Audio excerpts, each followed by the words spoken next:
ભૂરલોકમાં અને ભુવરલોકમાં સ્થાનમાં બદલતી રહેવા માટે પરમાત્મા સહાયરૂપ થાય, કારણ કે તારા બળથી મારા બળનો વધારો થાય. આ બીજી પ્રતિજ્ઞા છે.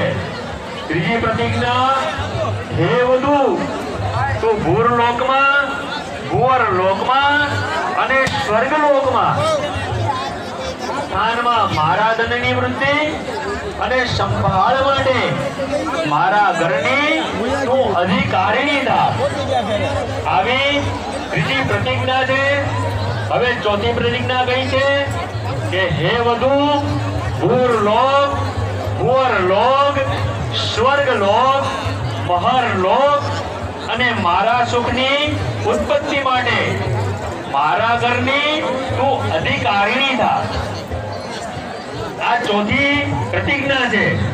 પાંચમી પ્રતિજ્ઞા કે હે વધુ તું ભૂરલોક, ભુવરલોક, સ્વરલોક, મહરલોક, જનલોક આ પાંચ લોકના સ્થાનોમાં પરમાત્માને એવી રીતની પ્રાપ્તિ કર કે જેનાથી ઘરની અંદર રહેલા પશુઓની સંભાળ તું સારી રીતે રાખી શકે. આ પાંચમી પ્રતિજ્ઞા થઈ.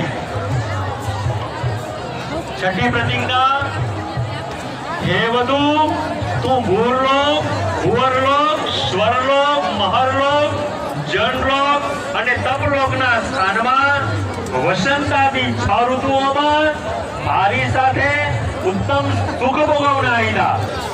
આવી છઠ્ઠી પ્રતિજ્ઞા છે. સાતમી પ્રતિજ્ઞા કે હે વધુ તું ભૂરલોક, ભુવરલોક, સ્વરલોક, મહરલોક, જનલોક, તપલોક અને સત્યલોક આ દરેક 7 સુખોની પ્રાપ્તિ માટે પાતિવ્રત્ય ધર્મનું યથાર્થ રીતે પાલન કરી ઉત્તમ સુખ ભોગવનારી અને મારી આજ્ઞાનું પાલન કરનારી થા. આવા આ 7 પગલા જીવનની અંદર આપણને ભગવાન સમજાવે છે. હવે વરને પાળવાના નિયમો એ પણ 7 છે. સ્વિફ્ટ ગાડીની ચાવી જે કોઈને મળે અનેક પુણ્યોના પ્રતાપથી કન્યા વરને કહે કે હે સ્વામીનાથ, મારા અનેક પુણ્યના પ્રતાપથી આવનારી આ જગતમાં મને સૌભાગ્ય મળ્યું છે અને દેવોએ આપને મારા સ્વામી બનાવ્યા છે અને તેથી આપનાથી જ મારું સર્વ પ્રકારનું કલ્યાણ છે. આ પ્રમાણે કન્યા પોતાના પતિને કહે છે.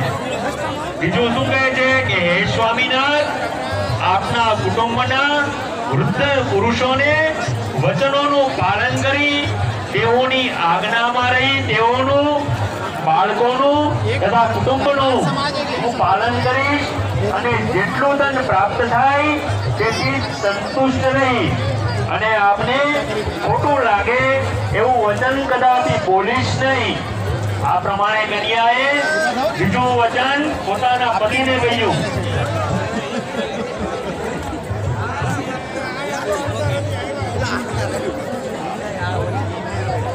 ઇટાલિયા બ્લેઝર ગાડી છે એની ચાવી ખોવાયેલી છે, તો એ ચાવી જેને મળે વિડિયો બનાવ પહોંચાડી દેવા નમ્ર વિનંતી.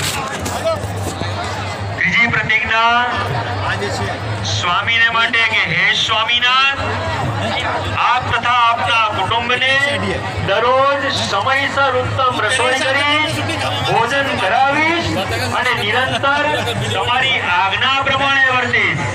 આ પ્રમાણે કન્યા ત્રીજું પગલું વર્તી વખતે બોલે છે.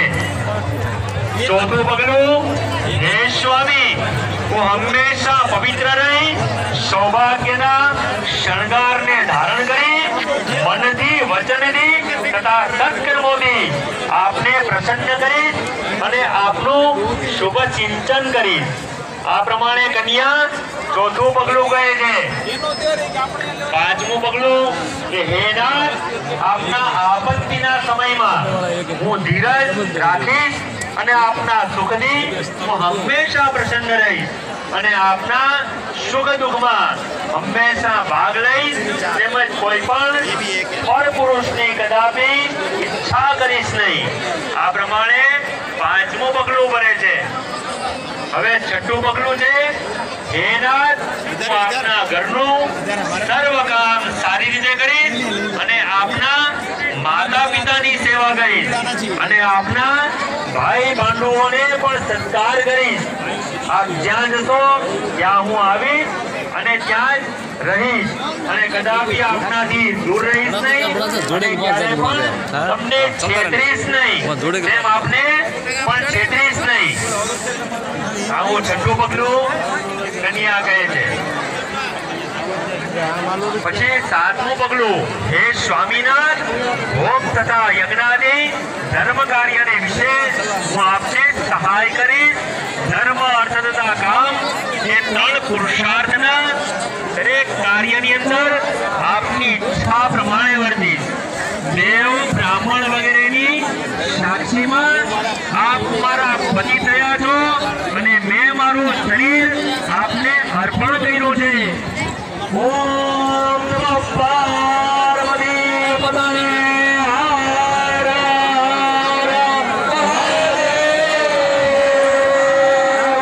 મહાદેવ. શ્રી સોમનાથ કી જય. શ્રી મહાદેવ કી જય.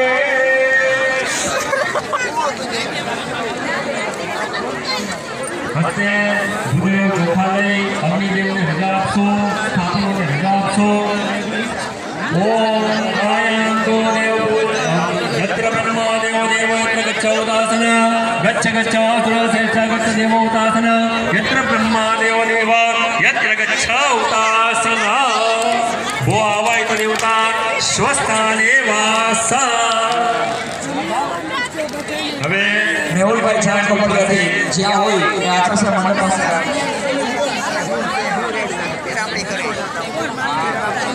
મેહુલભાઈ જ્યાં કપડિયાથી એ આચાર્યશ્રીના મંડપ પાસે પહોંચે. મેહુલભાઈ જ્યાં કપડિયાથી એ આચાર્યશ્રીના મંડપ પાસે પહોંચે. જે ખોવાઈ ગયેલા છે મેહુલભાઈ જામ કમડિયાથી એ આચાર્યશ્રીના મંડપ પાસે પહોંચે. નંબર છે 87. દરેક ભૂદેવ અણવરને કલ્યાણ આરોગ્ય નિર્વિઘ્નેન શુભમ ભવતુ. કન્યા પક્ષવાળા ટેબલ મૂકી દેશો વર કન્યાની વચ્ચે.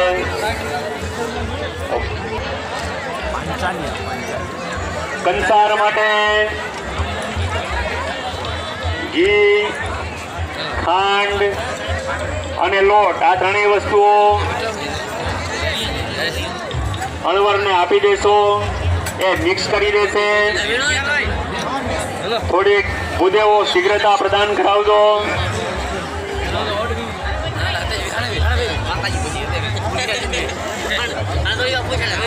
મંગલપુરના સ્વયંસેવકો 87 નંબરના મંડપ પાસે પહોંચે.